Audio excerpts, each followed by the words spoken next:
ఆంధ్రప్రదేశ్ రాష్ట్రం ఎలక్షన్స్లో మొత్తం రాజకీయం అంతా కాపు జనసేన చుట్టూ తిరుగుతున్నట్టు అనిపిస్తుంది. చేతకాక చేవలేక తెలుగుదేశం పార్టీని రామారావు గారిని ఎదుర్కోలేక కులముద్రేశారు ఆనాడే.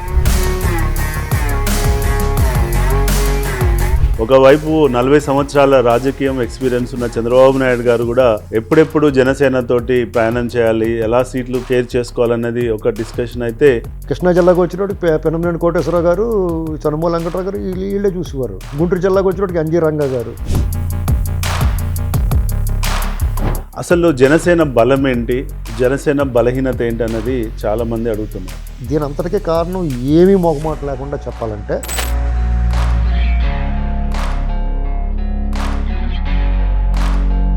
నమస్తే ఫ్రెండ్స్, నేను మీ ఎర్రబెల్లి రజనీకాంత్, పొలిటికల్ అనలిస్ట్. నేటి భారతం ప్రోగ్రామ్కి స్వాగతం. సో సినోజ్ రావు గారు, మీరు చూస్తే ఇవాళ ఆంధ్రప్రదేశ్ రాష్ట్రం ఎలక్షన్స్లో మొత్తం రాజకీయం అంతా కాపు జనసేన చుట్టూ తిరుగుతున్నట్టు అనిపిస్తుంది. ఒకవైపు 40 సంవత్సరాల రాజకీయం ఎక్స్పీరియన్స్ ఉన్న చంద్రబాబు నాయుడు గారు కూడా ఎప్పుడెప్పుడు జనసేన తోటి ప్రయాణం చేయాలి, ఎలా సీట్లు షేర్ చేసుకోవాలన్నది ఒక డిస్కషన్ అయితే. ఇంకోవైపు జాతీయ రాజకీయాల్లో దిట్టైనటువంటి బీజేపీ కూడా అటు జనసేనను వదులుకోలేని పరిస్థితుల్లో ఉంది. ఇటు బీజేపీ, ఇటు జనసేన, ఇటు టీడీపీ, మొత్తం రాజకీయం అంతా కాపు సామాజిక వర్గం జనసేన వైపు తిరుగుతున్నది మనందరం చూస్తూనే ఉన్నాం. ఇలాంటి సందర్భంలో అసలు చాలామందికి వస్తున్నటువంటి ప్రశ్న ఏంటంటే, అసలు జనసేన బలం ఏంటి, జనసేన బలహీనత ఏంటి అన్నది చాలామంది అడుగుతున్నారు. దానిపై మీ అభిప్రాయం ఏంటి? యాక్చువల్గా పవన్ కళ్యాణ్ గారు ఆయన చాలా పద్ధతైన మనిషి అండి. అంటే ఎమోషనల్ పర్సన్. చాలామంది ఆయన కులం కోణంలో చూస్తారు, కానీ నేను ఆయన్ని సినిమా హీరోగా కూడా నాకు ఆయన ఇష్టం. ఎందుకంటే ఆయన సినిమాలో ఎంతో మినిమం ఎంటర్టైన్మెంట్ ఉంటుందని నేను సినిమా అభిమానిగా నేను సినిమాలు బాగా చూస్తాను కాబట్టి. అయితే పవన్ కళ్యాణ్ గారి విషయంలో ఆయన రాజకీయాల్లోకి వచ్చిన తర్వాత, అంతకుముందు వాళ్ళ నాన్నగారు ప్రజారాజ్యం పార్టీ పెట్టినప్పుడు కానీ అవును, ఆయన యాక్టివ్గానే పాల్గొన్నాడు. యువరాజ్యం అధ్యక్షుడిగా ఉన్నాడు. అనుకోకుండా దురదృష్టవశాత్తు ఆ ప్రయత్నం ఫెయిల్ అయింది వాళ్ళది. తర్వాత ఆయన ఈ రాజకీయ పార్టీని నడిపించడం చాలా కష్టం కాబట్టి ఆయనకి ఇబ్బంది అయ్యి కాంగ్రెస్ పార్టీలో మెర్జ్ చేశారు.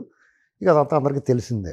అయితే ఈయన 2014లో పార్టీ పెట్టినప్పుడు ఏ రాజకీయ నాయకుడైనా సరే పార్టీ ఇప్పుడు 10 రోజులు జెండా మోసి ఒక స్కూటర్ కట్టో లేదా కారు కట్టో తిరిగితేనే ఎమ్మెల్యే సీటో ఎంపీ సీటో లేదా ఒక పదవో ఆశిస్తున్న టైంలో ఆయన ఓ పార్టీని ఎమర్జ్ చేసి ఏకంగా ప్రధానమంత్రి, అప్పటికి ప్రధానమంత్రి కాకపోయినా ప్రధానమంత్రి అభ్యర్థి అయిన మోడీ గారు పక్కకు పిలుచుకుని బాగా అతన్ని పవన్ కళ్యాణ్ గారి దగ్గర తీసుకున్నాడు ఆయన. అవును, అటువంటి పరిస్థితుల్లో ఆయన కావాలంటే ఒక 4-5 ఎమ్మెల్యేలు 2 ఎంపీలు కూడా తెచ్చుకోగలడు ఆ కూటమిలో చేరినందుకు. ఆ విషయంలో ఆయన ఆసక్తి చూపించకపోవడం నిజంగా గొప్ప విషయం అండి. అది చాలామంది ఒప్పుకుని తీరాలి. తర్వాత చంద్రబాబు నాయుడు గారితో ఆయన వాళ్ళ ప్రభుత్వం, వాళ్ళ హయాంలో, చంద్రబాబు గారి హయాంలో పవన్ కళ్యాణ్ గారికి చంద్రబాబు గారికి మంచి రిపో నడిచింది.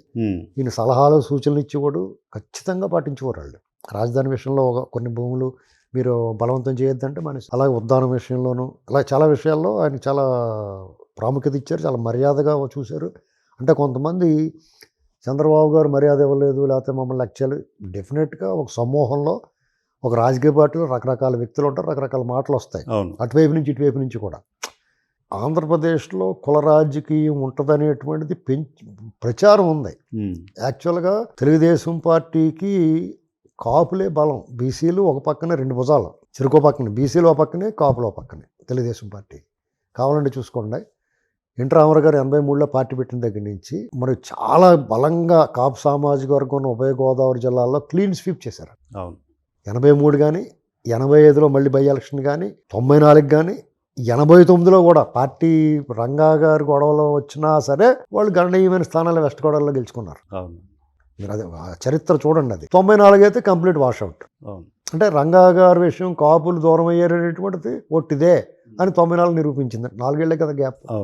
కాబట్టి టీడీపీ అంటే వీళ్ళు కమ్మ సామాజిక వర్గం ముద్రేస్తారు, నేను ఒప్పుకోనండి అది.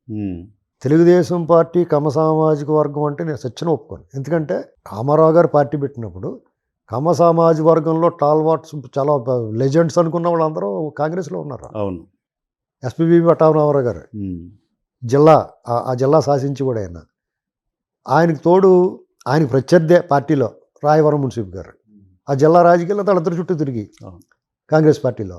వెస్ట్ గోదావరికి వచ్చినప్పుడు మాగంట రవినాథ్ చౌదరి గారు అల్లూరు వాళ్ళు, కృష్ణా జిల్లాకు వచ్చినప్పుడు పెనమనేని కోటేశ్వరరావు గారు, చనుమూల వెంకటరావు గారు వీళ్ళే చూసేవారు. గుంటూరు జిల్లాకు వచ్చినప్పటికి ఎన్జీ రంగా గారు, చేబులోడు అన్నమయ్య గారు, ఆల్పాటి, ఇలా ఈ ఫ్యామిలీసే కదా ఉండి. అవును. అంటే మీరు కోస్తాలో కమ్మారు ఉన్న చోట కాంగ్రెస్లో కూడా వాళ్ళే ఉన్నారు గట్టిగా.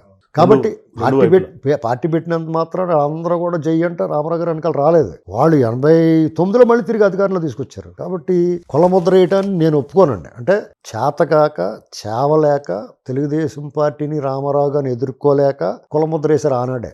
అవును. దీని అంతటికీ కారణం ఏమీ మొహమాట లేకుండా చెప్పాలంటే అధికారానికి అలవాటు పడి, అధికారం లేకపోతే పెత్తనం లేకపోతే మన మనుగడ సాగదని ఎవరైతే ఏ వర్గం అయితే ఆలోచిస్తున్నారో పాలిగాళ్ల సంస్కృతిని రాజకీయాల్లో ప్రవేశపెట్టారో అప్పట్లో ముసుగు వేసుకుని వ్యవహరించేవారు.